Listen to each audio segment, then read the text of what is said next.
Alright, so it is the 31st of December, and today I'm going to go through every single book that I've read this year in just a random order, and I'm going to give kind of like a short review. So let's start with just what I picked. So the first book is Meditations by Marcus Aurelius. That's a book that you need to read, I don't know, 100 times to understand. Because the first time I've read it, I got something out of it, like kind of like the main message of Stoicism, that you should not be controlled by the things that you cannot control. So, okay, you cannot, do not be controlled by the things you cannot control. Do not let your emotions control what you cannot control. So, like, but you need to read it, I don't know, 100 times to understand it. And it is kind of like the diary of Marcus. This is literally like the diary of Marcus Aurelius, and so it is a little bit, like I would say, weird of a read, because first of all, it's, of course, it's a diary, and it's just not written how you expect a normal book to be written. So let's move on to Dale Carnegie, How to Influence and Influence People. This is a literally like, it is, yeah, more than 22 million copies sold. So this is kind of like the Bible of social skills. And I'm planning on rereading it. So in January. And first of all, I'm planning to reread the book 12 Rules for Life, which we'll get onto later. And also Dale Carnegie. Why? Because the first time I've read it, I've got the idea. I've kind of got the idea that, first of all, you should listen to people more, you should appreciate the things that people do more. Like, I've got the general idea, and I got it for maybe like 2 months, then I kind of forgot everything that was in this book. And so I'm planning on rereading this. I would say from like this was one time that I've read it. It is good. It is going to teach you the general main lessons of social skills, why you should listen more than speak, and how to make kind of like people love you. And yeah, basically the title says it's all, how to win friends and influence people. So we'll move on to, yeah, let's pick this one. Ikigai by Hector Garcia and Francisco Miralles. Okay. This kind of was a recent book that I read, and it is a book about the citizens of the island Okinawa in Japan. The thing with that island, with Okinawa, is that they have they kind of have the most, what do you call it, the longest living people in the world. They live on this island. So it is a normal thing to for people to live up to, I don't know, 105 years old on this island. And this book is kind of like, it is counterintuitive to its title. So the title is Ikigai. It's basically like roughly translated as Japanese word for purpose.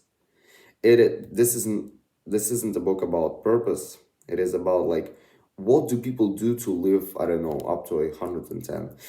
I would say like, I got a lot of insight from it, but not about purpose, but more about the nutrition and the lifestyle factor and how to manage stress and all of this stuff. Like, this is not what it says in the title, but it is definitely a good book to read. And it's also like, it's fucking easy to read. Like, it's, I've read it in, I don't know, 7 days, like in a week or something. Oof. So then we have, yeah, 12 Rules for Life. I'm planning, again, as I said, I'm planning on rereading this book literally next week because the first time I've read it, I got nothing from it. Literally nothing. This was kind of like the period where I read this book was kind of like my self improvement depression, where you know about the consequences of indulging in bad habits, but you also cannot stop yourself from indulging in them. And generally, like, I've read some of the chapters already. It is what it says, it's an antidote to chaos.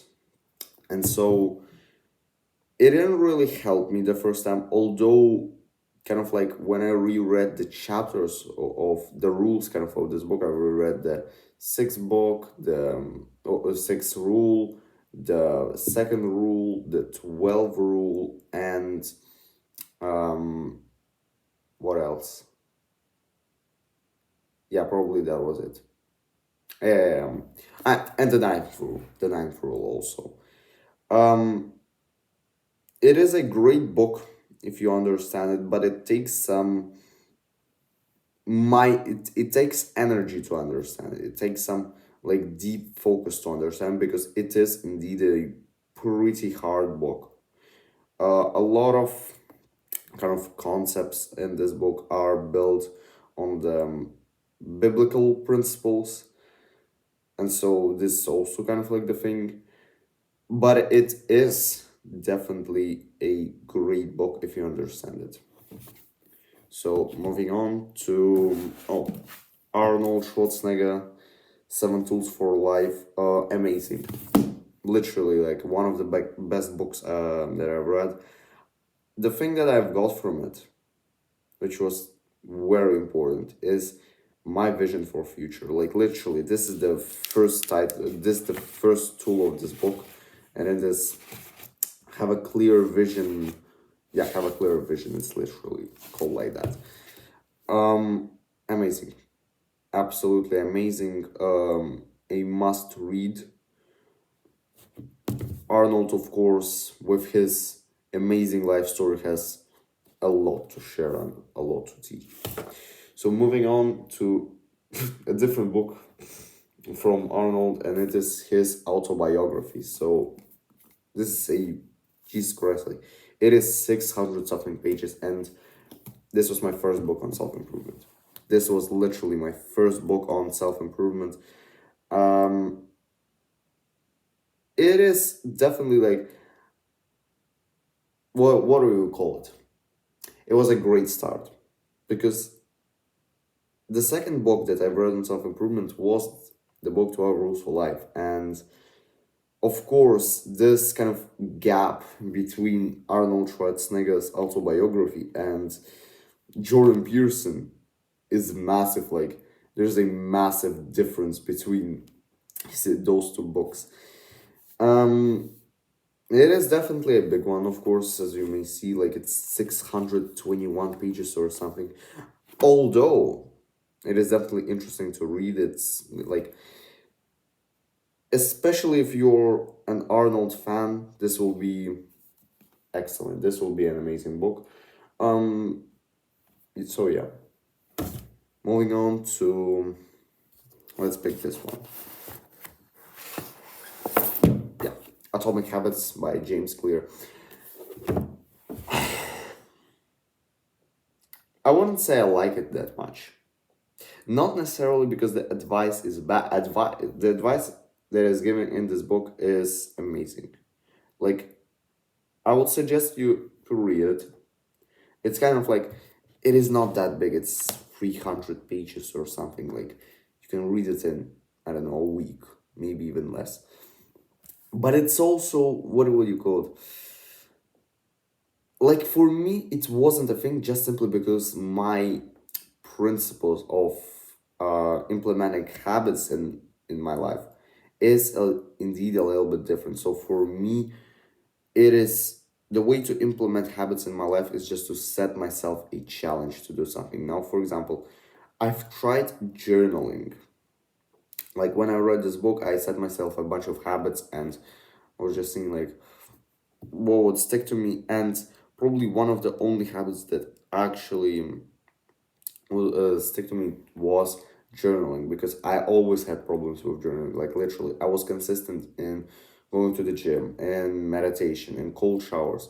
Journaling would just never seem to kind of like apply to me. But I actually like after I read this book and set myself a challenge to journal every single day, I've actually succeeded. Like literally, journaling is probably one of my favorite self-improvement habits right now. So yeah, I would suggest you read it. So it it's this kind of like you either get enormous insights from it and implement a bunch of habits in your life and fix your life, or it is just a mundane read and you get kind of not much from it. Because again, the way to build habits from James Clear's method is indeed kind of like you almost reward yourself. This is what I've got from this book. It's almost like you reward yourself for doing the good habits. You kind of make them visible and all this stuff. Just not my method. It's not a bad book. It's just kind of like it isn't my method. Okay, so here we have Very Small Talk by Patrick King. I wouldn't necessarily say that this is a small talk book. It's more of like how to have good conversations. It's from the moment you say the first word to a different person to the moment you make friends with him. Like this is a full guide to kind of like having a conversation. I would say it's pretty good. It's also a very easy read. Like this, how the book is written. Like it is generally like you can read it in I don't know like 3 days, 2 days. But I would say it is pretty good. It is pretty good. So okay, like I've got two kind of like non self improvement books right here. We'll also cover them. Um, so for the last self improvement book, we have Why We Sleep by Matthew Walker. It is a great book. Seriously, like it it teaches you like why sleep is important, especially with like what do you call this anti-sleep narrative that you should sleep only 4 to 6 hours and I don't know like make money and all this stuff and don't care about sleep. Like this book teaches you everything like why sleep is important. The thing is that for me it gave me sleep anxiety. So sleep anxiety is basically when you kind of like go to bed, try to fall asleep, and you feel anxious because you cannot fall asleep. And what happens is basically a vicious cycle. So you feel anxious because you cannot sleep. You kind of like you activate your sympathetic nervous system is basically like the stress nervous system, the fight or flight mode, and all this stuff. And you activate this system, and you cannot sleep even more, and you feel even more just a vicious cycle. The way I escaped this sleep anxiety was actually a pretty counterintuitive approach. I stopped caring about my sleep, but not in a habitual way. So, what do I mean by that? Every single one of my sleep hygiene habits, I kept them. I would say they became even more strict. But I stopped caring about sleep, like literally. Like, if I wake up in the middle of the night and I cannot fall asleep, I will not give a damn. Literally, like a counterintuitive approach, but it is what worked for me. But I would also suggest you to read. It is kind of like if I suggest you to read this book, I would say you need to approach it with a level of caution because it's I've read it in kind of like the Amazon reviews, and there were kind of like a few people that said, yeah, this book is going to give you sleep anxiety. It might, like, it is definitely when you read about it. If you don't sleep well for one night and you get like, I don't know, 40% more risk of getting, I don't know, in lung cancer, and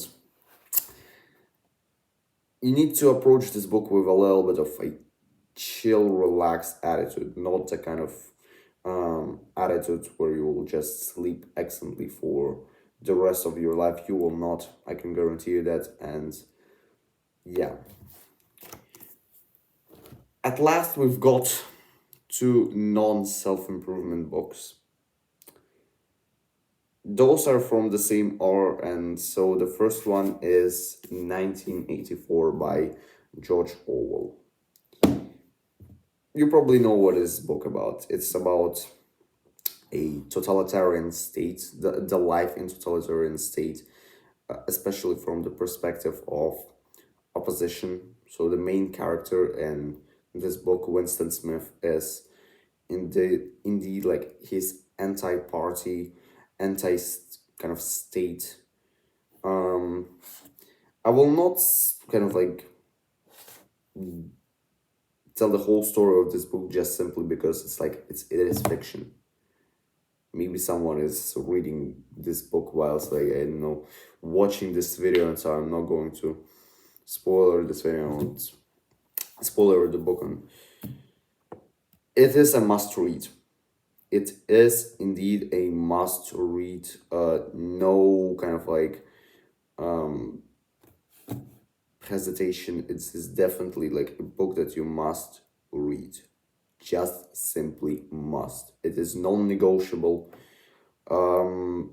It is about what you get if you live in a totalitarian state.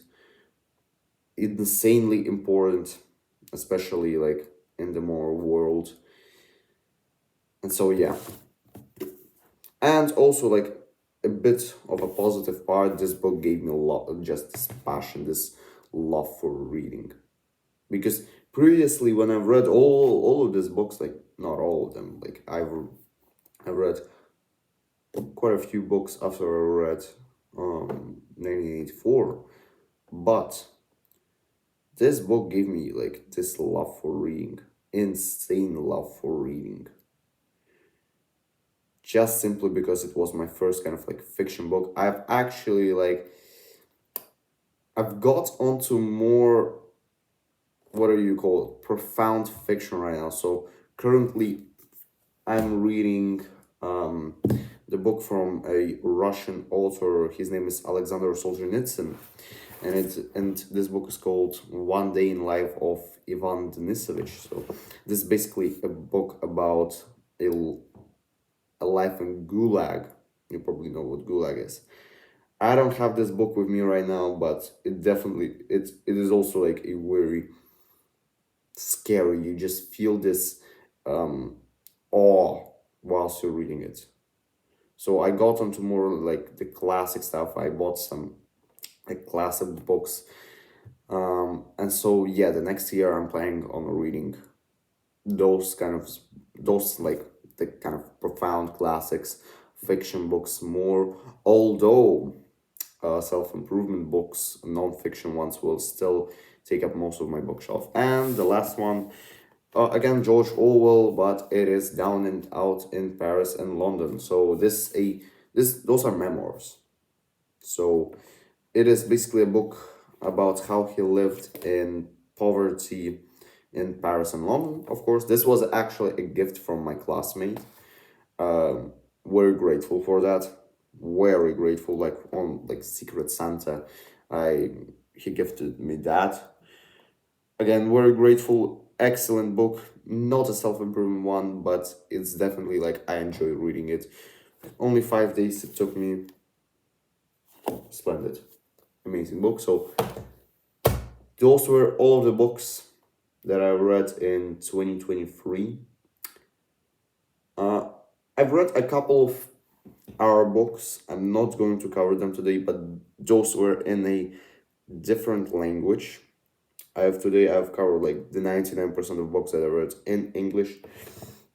And so yeah, plans on reading next year, like I already said, more classics, more I would say philosophical fiction, because self-improvement books are indeed important. They are the most kind of like the books that I will continue reading the most. But I also planning on reading, like as I said, philosophical classics fiction. For example, I don't know, Crime and Punishment by Fyodor Dostoevsky. This kind of like the book that is, from my knowledge, is a must read if you want to become a good person. And so yeah, it is the 31st of December 2023. So happy new year to everyone who watched till this point, and see you in the next one.